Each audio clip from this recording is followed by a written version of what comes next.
from Laurent. So his dad, I believe, is Curtis Gibson, and yeah, they're a Laurent family. Curtis moved to Saskatoon. He was born and raised in Saskatoon. Now he's playing for Humboldt. So that's how small the hockey world is here. Stritsky wins that draw. Huff gets the puck, but here comes Cole Christensen. Cole Christensen coming across the line. Mitchell falls down. Cole Christensen still has the puck. Cole Christensen gets over to Maddie, and Maddie scores! Oh, and it's 1-0. What a performance by Cole Christensen coming across it. He was looking like Connor McDavid there with the four Rangers around him. I'll tell you. And poor old Mitchell, he was in on it too, but he fell down. Maddie was trailing the play like smart. He's in the high slot. Christensen, I don't know, got eyes in the back of his head and passed it right out to Maddie, and boom, it's in the back of the net. And Smith made the save, but it took a weird bounce and almost came up the other way, but the Wolves are able to pounce on it. Here comes the brick. The brick plays it up to Morgan in the neutral zone here. Morgan circles around, gets it over to Lambert. Back to Morgan. Morgan to Dole, and that's a goal. And now it's 2-0. Wow, that was a nice play. Riley Morgan, he set that right up. He come out of his own zone, passed it over across. Everybody forgot about him, right? So then he was wide open, and he put it over, and then he put it over to Dole, and Dole tucked it into the net. So yeah, that was a pretty heads-up play. I give full marks to Riley Morgan on that. And here comes Dole. Dole flying, or Knights flying in. Secarelli tried to get this one over. He does get it over, and there's a goal by 71, Alec Soretsky. Yeah, that's their top guy. That's their #1 guy. As he put that one upstairs, but 3:46 left. Strick gets it. Lambert gets it to there we go. Strick. Back to Knights. Knights just kind of skates this one in, and he didn't have much room there as Olsen was shadowing him. Just a minute left in this period. A long pass to Kirky. Kirky gets it up to 51, and Perkins puts this one in after Morozov gets him a very nice. That was a very nice out. Just a little further, and Knights would have had a clear break. Yeah. As McGrath has the puck here. And here comes Sicarelli. Sicarelli coming in. Sicarelli gets it over and got it right over to Perkins, and Perkins with his second goal tonight and third point of this evening. He was hanging out wide there, and Ron just gonna have to watch those guys. They got to pick up those guys coming in the zone. With the Matty. Belarge shoots this one in. It's in the Laurent zone here. Laurent. And another goal by Belarge this time. Smith didn't even have a chance on that one. He's really fit into that for the Ice Wolves. As the puck goes all the way down into the Humboldt zone. Humboldt just gets it off the boards. Here comes out Secarelli. 2-on-1 here. Secarelli over to, not sure who that is there, but it's a goal scored by Surtsky. As it's now 5-2.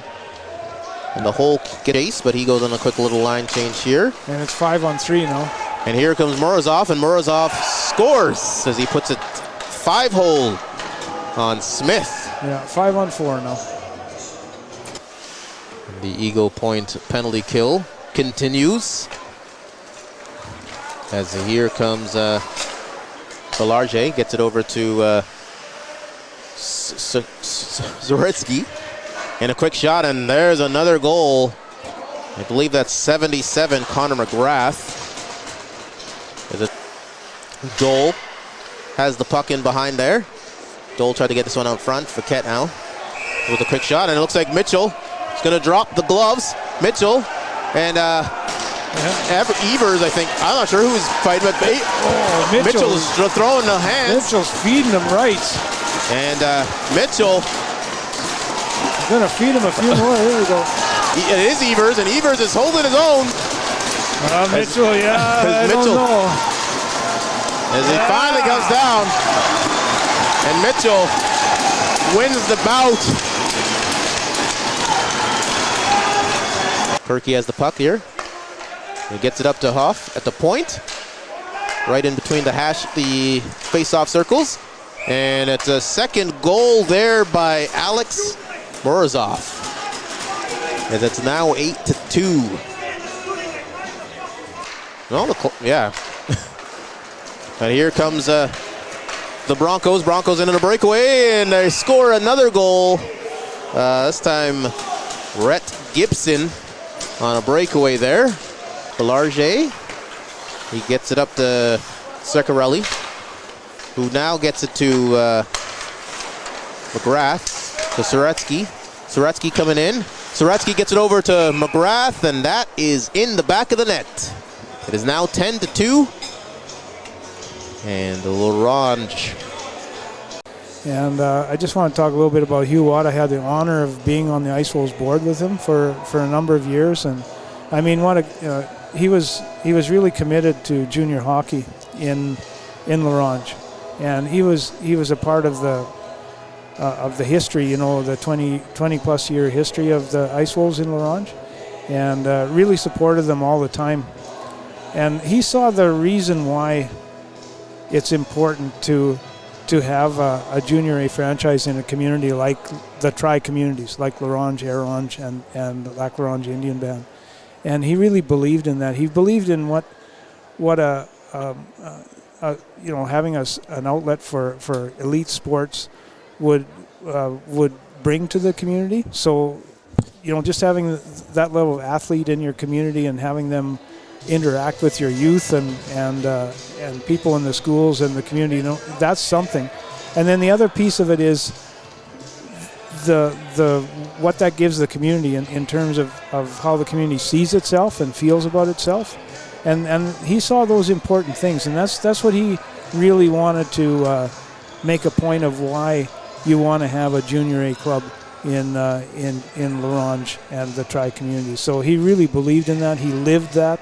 And his company, you know, was fully behind the Ice Wolves right from day one, and you know, his brothers keep on with the company, and they're still really fully behind the Ice Wolves. So, you know, that kind of support, you know, that's what Hugh brought, and you know, we lost him too soon, but you know, we're here tonight to you know, to remember him, and you know, remember the contribution that he made to the Ice Wolves and to the whole community. He's a town councillor, you know, like he really was committed to the community. So yeah, it's just really good to be here, Hugh Watt night. Joining us on the ice are his family, Dorla, Janelle Mason, and Lindsay.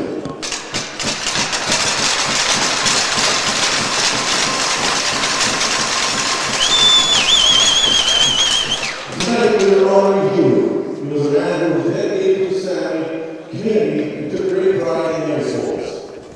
Hugh wore many hats: family man, business owner, town councillor, board member on Chamber of Commerce, Northwest College, a volunteer, mentor, and friend. Hugh was instrumental in advocating the need for a junior A hockey team to come to L'Orange and join the SHL in 1998. He was a governor, his vice president, a militant, and a board member for many years. Hugh believed that having a junior A hockey team in the North was something to be proud of, and sport should not be taken for granted. Hugh brought a wealth of knowledge to the Ice Wolves board table. He knew the history and brought a strong business side to the organization. When he took his classes out of the meeting, you knew you were in for a long talk. Hugh was always willing to help in whatever job needed to be done. He worked hard and played harder. He was always eager to visit with players and their families any chance he got. He was passionate about L'Orange and the team and wanted everyone to feel safe. Dorla shared that if he was still here, he would challenge everyone here to prior to the roles. The community is lucky to have an SHL team to support them, so come to the games, fill them up, and cheer on the boys. The crest that is sewn onto the jerseys is a tugboat with Hugh's initials. The tugboat is where Hugh would love to be, and open water. The significance of this tugboat is a tugboat is very powerful, regardless of its size. Its job is to push, pull, or drag, even though it may be slow and bumpy, always working tirelessly using all his strength, often running himself right in order to get the other rest of the short safely. Keep your eyes fixed on the goal and keep chugging along. He did this for so many people throughout his life. The Wolves will add one more award this year in memory of you, the Iron.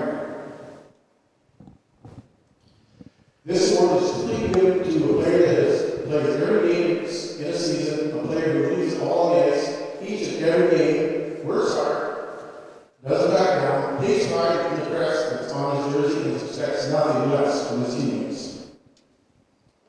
So as you would say, either stick on the ice and kick some out for us. We could have the captains over the ceremonial up front.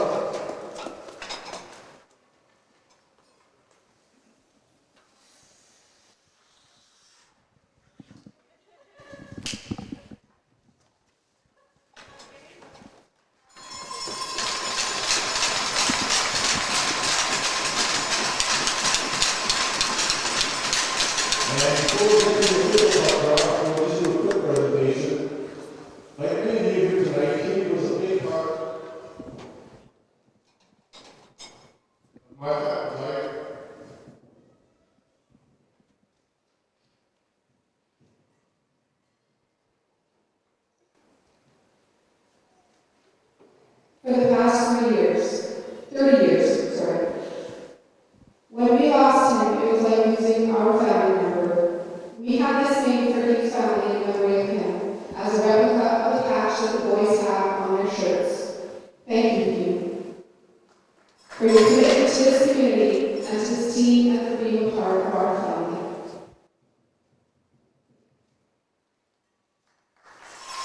Thank you.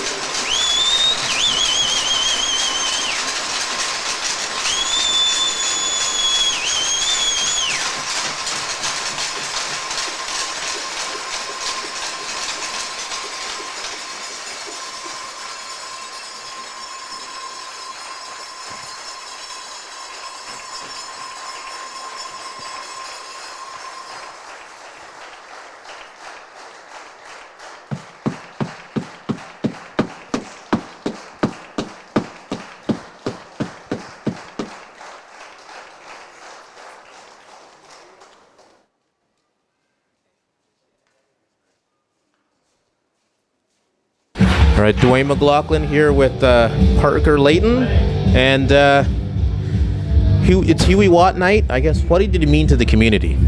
You know, Huey, he basically did it all for the community. I remember one time when we had a family fun run one Saturday morning, and it was around 8 o'clock in the morning. You know, all these young kids, just so much energy, ready to go, and I was there early to help set up, and I was there with one of the billet dads, Thomas Serzitsky, and Huey was there, and me and Thomas kind of looked at him and we're like, all right, let's have this little fun little race. It was 5 kilometers, and you know, it was I took it as part of my training, but we get going along, and we get about 3 kilometers in, and all of a sudden we look way ahead of us and we see Huey, and just, you know, older guy, I don't know what he was in, maybe his 50s at that time, and just giving her, and he's way ahead of me and Thomas there, which we ran quite a bit that summer, and Huey just giving her, and I think he finished right there with us. So, you know, just shows that anything he does is 100% or 120%, and that just goes to show his character and what kind of guy he was. Thank you very much, Parker. Have a good night. Perfect, thank you.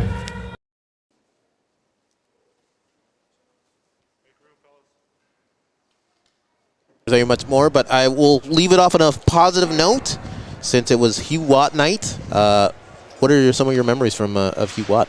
Well, you know, I didn't know Hugh as well as lots of people up in the Orange, but a few chats I had with him, he was just a fun-loving guy that would do anything for any of the Ice Wolves, and that option was always there. He came and talked to the boys and made sure that we had what we needed up here, and I want to thank Dorla, Watt, and the whole Watt family for the continued support. You know, we can't have the Ice Wolves without people like the Watt family, so we definitely appreciate everything they do for us. Well, thank you. Have a good night, Kyle.